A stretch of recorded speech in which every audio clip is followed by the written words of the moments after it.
Most welcome to online classes of Adhyayan tutorial. आज हम बात करेंगे scheduled tribes of Uttar Pradesh. Uttar Pradesh की अनुसूचित जनजातियाँ। उत्तर प्रदेश देखा जाए मूलतः बहुत बड़ा प्रदेश है और उसमें कई सारे रीजन हैं जिनकी भाषा बोलचाल अलग अलग है। तो जो हमारा उत्तर प्रदेश में देखा जाए कि जो हमारा फॉरेस्ट एरिया है, जो जंगली एरिया है, वहाँ जो लोग निवास करते हैं तो जनजाति लोग हैं। तो बेसिकली उत्तर प्रदेश में जो जनजाति है वैसे तो लिस्टेड जो है वो 10 हैं, जिनमें थारू और भुक्सा को शेड्यूल्ड कास्ट में शामिल किया गया है, लेकिन वो अभी कंप्लीट नहीं हुआ है। तो जो लिस्टेड है सरकार के अनुसार उसमें राजगोंड, पठारी, भुरिया, नामक, ओझा ये जातियाँ हैं। उसके बाद खरवार है, सहरिया है, पहरिया है, बैगा है, पंखा पनका है, अगरिया है, पथारी है, चेरो है, भुनिया है, थारू, भुक्सा, भोटिया, जौनसारी, बहुत सारी यहाँ पर जातियाँ हैं। लेकिन इसमें लिस्टेड जातियाँ 2003 तक जो थी वो 10 हैं, उसके आगे अभी कोई काम नहीं हुआ है। तो देखा जाए जो गौंड, राजगौंड, पठारी, धुरिया नामक जो हमारा क्षेत्र है, जो बेसिकली जो लोग रहते हैं वो महाराजगंज, बलरामपुर, लखीमपुर खीरी, श्रीवस्ती, गोरखपुर, जौनपुर, बलिया, गाजीपुर, वाराणसी, मेरठ, मिर्जापुर, सोनभद्र में ये जो हमारी हैं जनजातियाँ जो हैं वहाँ पर निवास करती है। तो जो खरवार या खैरवार जो जनजाति है देवरिया, बलिया, गाजीपुर, बनारस, चंदौली, सोनभद्र में निवास करती है। तो खरवार अगर देखा जाए तो ये जो ट्राइबल है ये बिहार का पालनपुर जगह है, वहां पर ये इनका मूल स्थान है, वहां पर अधिक पाए जाते हैं। सहरिया जनजाति जो है बेसिकली ललितपुर में मिलती है, पहरिया जो है सोनभद्र में मिलती है, बैगा सोनभद्र में मिलती है, पंखा पनकिया सोनभद्र और मिर्जापुर में मिलती है, अगरिया सोनभद्र में मिलती है, पथारी सोनभद्र में मिलती है, चेरो जो है वो भी सोनभद्र और चंदौली मिलती है, भुनिया जो सोनभद्र में मिलते हैं, थारू बेसिकली जो है महाराजगंज, सिद्धार्थनगर, श्रीवस्ती, बहराइच, लखीमपुर में मिलती है, भुक्सा जो है बिजनौर में पाई जाती है। तो इस तरीके से देखा जाए कि जो शेड्यूल्ड ट्राइब्स है, जो अनुसूचित जनजातियां हैं उत्तर प्रदेश में कुल जनसंख्या का उनका जो भाग है 0.6% जो है इनका हिस्सा है, पॉपुलेशन है टोटल पॉपुलेशन की। तो सोनभद्र एक ऐसा डिस्ट्रिक्ट है जनसंख्या के अनुसार वहां सबसे अधिक जनजातियों के लोग रहते हैं, और जो सबसे कम है वो है बलिया, जहां सबसे कम जनजातियों की जनसंख्या पाई जाती है।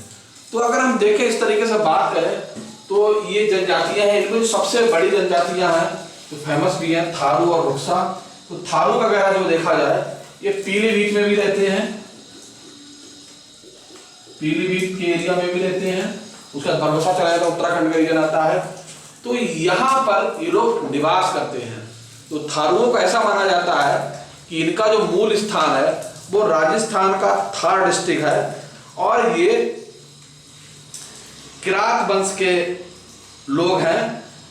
तो इनका जो कुछ लोग कहना है कि इनका जो ये लोग जो हैं राजपूताना टाइप के हैं, और जब इनके मरुस्थल से जब मराठाओं ने हमला कर दिया था राजस्थान पर तो वहां से ये इधर चले आए थे।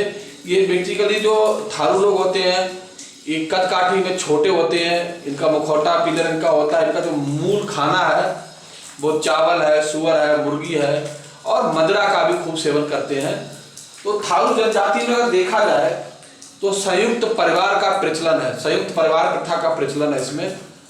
और इसमें जो पुरोहित होता है जो शादी विवाह वगैरह संपन्न करता है उसे भर्रा कहते हैं। और इसमें जो शादियां तय होती है वो बिचौलिए के माध्यम से होती है, जिसे पक्की पौड़ी कहा जाता है।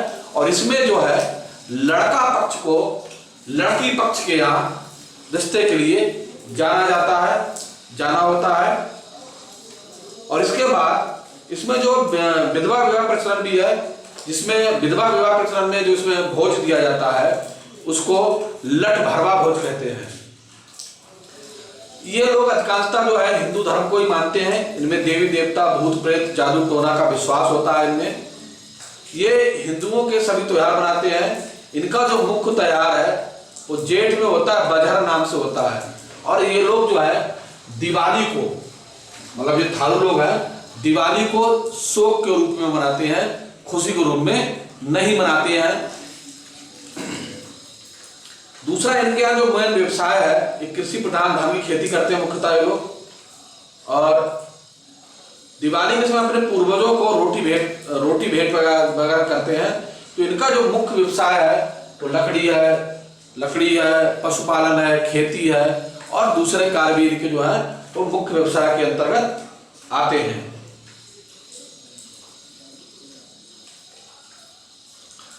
दूसरा हमारा आता है भुक्सा। तो भुक्सा बेसिकली देखा जाए बिजनौर में रहते हैं।